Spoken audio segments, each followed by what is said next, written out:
무당이라고들 알고 계시잖아요. 근데 이 무당이라는 표현은 정확히 말하면 잘못된 표현이 맞습니다. 남자 무속인을 남무라고 했고 여자 무속인을 무녀라고 표현을 했어요. 그리고 남무와 무녀가 일을 하던 곳이 안녕하세요, 연백입니다. 저는 17살 때 신내림을 받아서 현재 28살 11년차 박수고요. 오늘 할 컨텐츠는 무속인의 용어 정리입니다.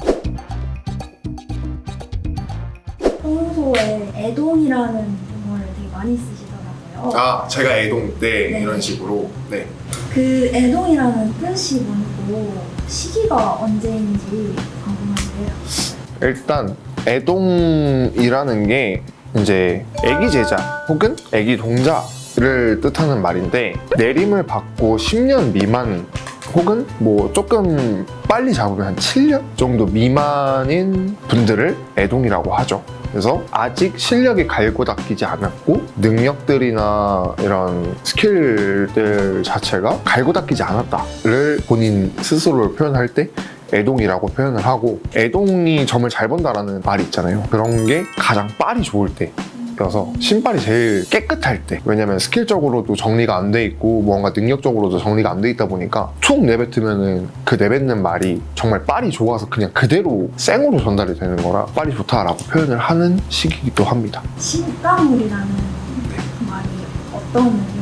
신가물은 말 그대로 두 가지로 표현이 되긴 하거든요. 신가물, 신사주 선생님들이 표현을 하기에 넌 신가물이야 라고 하면은 이제 이 길을 가야 되거나 아니면 집안에 무속인을 하던 사람이 있던가 그랬을 때 조상이 이제 그런 사람들이 있었을 때 신가물이라고 표현을 하고, 또 신사주는 너는 이 길을 가야 될 수도 있어 라고 딱 단정 짓는 거죠. 예를 들면은 신가물은 공덕줄이라는 표현을 많이 하고요. 신사주는 칠성줄이라고도 표현을 해요. 공덕줄은 집안에 무속인이 있었던 사람 혹은 무속인을 해야 될 수도 있는 사람을 뜻하는데, 보통 요즘에는 그냥 집안에 무속인이 있었던 사람으로 얘기를 해서 신가물이나 아니면 공덕줄이 좋다라고 표현을 하고, 무속인을 해야 될 수도 있는 사람 혹은 해야 되는 사람이면 신사주나 칠성줄이 뚜렷하다라고 표현을 하기도 합니다. 저 방금 이야기하신 네. 칠성줄과 공덕줄이 뭔지 네. 설명해 주실 수 있나요?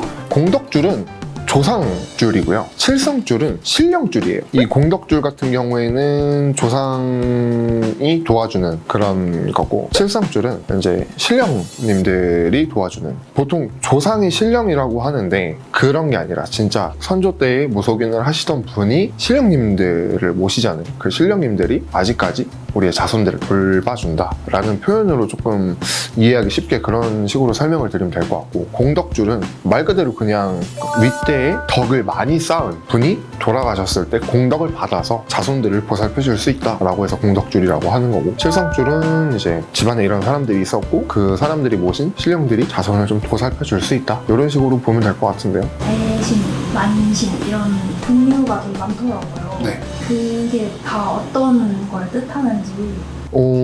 이 대신, 만신, 천신까지도 있긴 하죠. 직역해도 돼요. 만신은 만물의 신, 하늘의 신, 땅의 신, 뭐 진짜 5만 가지의 신, 만물의 신을 모시는 게 만신이고, 천신은 하늘의 뜻을 받아서 뭐 강상제, 천지신명, 일화성신 이런 식으로 하늘의 부름을 받아서 된 보살 박수가 천신이라고 표현을 하기도 하고, 대신은 대신할머니라고, 무속인이 점을 볼 때 대신할머니가 점을 봐주거든요. 그래서 그걸 뜻해서 이제 대신이라고도 하고, 보통 많이 쓰는 경우에는 원래 줄기가 한양줄기가 있고 이북줄기가 있어요. 이북줄기가 만신이라는 표현을 많이 쓰고요, 한양줄기가 천신이라는 표현을 많이 써요. 그래서 그걸로도 조금 특화된 것들이 좀 다른, 이제 이북줄기는 안 좋은 거 풀어낼 때 뭐 군용을 푼다던가 부정을 푼다던가 이런 식으로 할 때 조금 수월하죠. 왜냐면은 만물을 다루는 신들을 다루다 보니까 모시고 있고 그러다 보니까 하는 거고, 천신은 천도제나 조상대우 그런 것들을 해줄 때 조금 더 특화되어 있는 것 같아요. 그래서 그런 특이점들이 있다. 무속인이라고 하면은 흔하게 쓰이는 표현 중에 세습무, 네. 장신무 이런 표현이 있던데 네. 이 표현은 어떤 표현인가요? 세승무는요, 저 같은 케이스예요. 대대로 내려오는 게 세습무이고 강신무는 몇 대 걸러 몇 대. 그러니까 예를 들면은 우리 엄마가 했고 우리 증조 할머니가 했고 증조 할머니의 또 증조 할머니가 했어. 그럼 중간에 턴이 비잖아요. 그러면 몇 대 걸러 이렇게 몇 대 내려오는 게 강신무. 이런 분들은 무조건 내림을 받아야 할 수 있고 세습무는 내림을 받지 않아도 어렸을 때부터 계한이 돼요. 말문이 트이고 계한이 되기 때문에 그게 조금 다르죠. 세습무는 집안이 그런 집안이다. 무속인 집안이고 강신무는 무속인 집안은 아니지만 집안 안에 무속인이 있었던 그래서 몇 대 걸러서 한 번씩 내려오는 그런 거라고 보시면 됩니다. 자주 쓰시는 표현 중에 상문이 꼈다 이런 표현이 무슨 뜻이지? 하나의 부정인데 이제 상문이라는 게 그 상갓집을 갔다 와서 낀 부정이라고 하는데 제가 알기로는 상갓집과 귀문이 섞여서 상문이라고 된 거거든요. 상갓집에 다녀와서 귀문이 열려 안 좋은 게 꼈다 씌었다 라고 해서 상문이라는 표현을 하는데 배움이 다 다르니까 다를 수 있겠지만 어찌됐건 상문이라는 거는 상갓집을 갔다 와서 그랬을 때 상문을 꼈다 상문이 들었다 라고 표현을 하죠. 그러면 영안이나 해안 이런 말 있잖아요. 네. 그런 말의 뜻은 뭔가요? 원래 영안은 귀신을 보는 눈을 뜻해요. 그리고 해안은 미래를 보는 눈을 뜻하거든요. 근데 요즘에는 영안, 해안 둘 다 귀신을 보는 눈이라고 얘기를 해요. 그래서 모든 무속인들이 다 귀신을 본다? 그건 아니고 영안이나 해안 그 눈이 있어야지만 볼 수 있어요. 그래서 저 같은 경우에는 세승 보고 어머니나 할머니나 다 영안을 가지고 계셔가지고 귀신을 볼 수 있는 거고 그게 없으신 분들은 볼 수 없죠. 근데 어때요? 귀신 못 본다 그러면 용해 보여요. 그죠? 네, 그래서 다 있다고 얘기를 하는 거예요. 그래서 다 귀신을 본다라고 얘기를 하는 건데 실질적으로 이게 부끄러운 게 아니거든요. 결국에는 그냥 조금 특별한 능력을 하나 더 부여받은 것 뿐이지 귀신을 못 본다고 해서 점을 못 보는 건 아니고 일을 못 하는 게 아니에요. 오히려 귀신 못 보는 분들 중에서도 진짜 일 잘하고 점 잘 보시는 분들도 많은데 요즘에는 귀신 못 보는 게 무슨 무속인이야 라고 표현을 하니까 그래서 이제 다 그냥 귀신을 본다라고 얘기하는 거지 실질적으로 못 보는 분들도 많다. 그러면 네. 축, 원문, 네. 언 이런 네. 거 어떤데? 네. 그건 뜻이에요.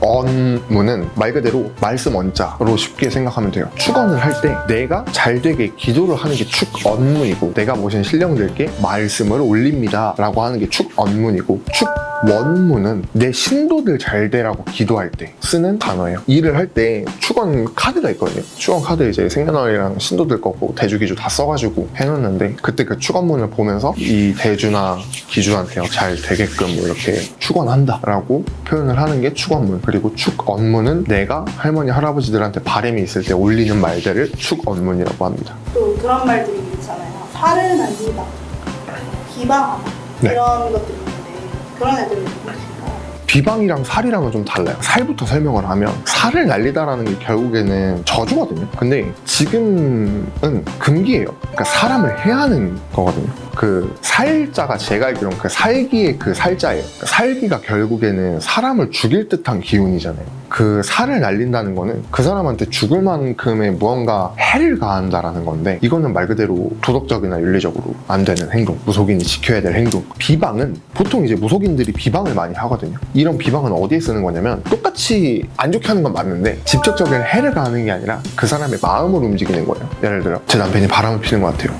죽여버리고 싶은데 죽여주시면 안 돼요. 말 그대로 하려면 살을 날려야 되는 거고 이제 보통 무속인들이 표현을 할 때 남편이 바람을 피면 그 여자 떨어뜨려 놓으면 되는 거 아니냐 비방을 하셔라. 그러면 이제 서로가 마음이 멀어지게 해서 떨어지게 하는 게 비방. 그래서 비방은 마음을 움직이는 거고 살은 실질적인 해를 가하는 거다라고 보시면 조금 편하지 않을까요?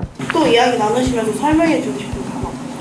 무당이라고들 알고 계시잖아요. 흔히들 저 같은 박수나 보살을 얘기할 때. 근데 이 무당이라는 표현은 정확히 말하면 잘못된 표현이 맞습니다. 원래는 남자 무속인을 남무라고 했고 여자 무속인을 무녀라고 표현을 했어요. 그리고 남무와 무녀가 일을 하던 곳이 무당입니다. 옛날에는 그렇게 쓰였어요. 근데 지금은 이제 흔히들 얘기하는 보살, 박수 이런 것들은 사투리예요. 지방 사투리고 무당이라고 표현을 하는 게 변질이 많이 된 거고 지금은 무당이라는 곳이 굿당이라고 표현이 되고 남자 무속인을 박수, 여자 무속인을 보살이라고 하는데 무속인이라고 칭을 하는 이유가 뭐냐면 무속인 협회는 있어도 무당 협회는 없거든요. 말 그대로 무당은 진짜 그 남무 무녀들이 일을 하던 곳이기 때문에 그래서 이거는 좀 알려드렸으면 해서 말씀을 드린 거고 알고 계시면 그래도 조금 좋지 않을까 하는 거. 그래서 원래는 무속인이라는 표현을 하는 게 맞고 보살, 박수 요즘에는 선생님이라는 표현도 많이 하시더라고요. 어찌됐건 보살, 박수 혹은 무속인이라는 표현으로 해주셨으면 좋겠습니다. 좋겠고,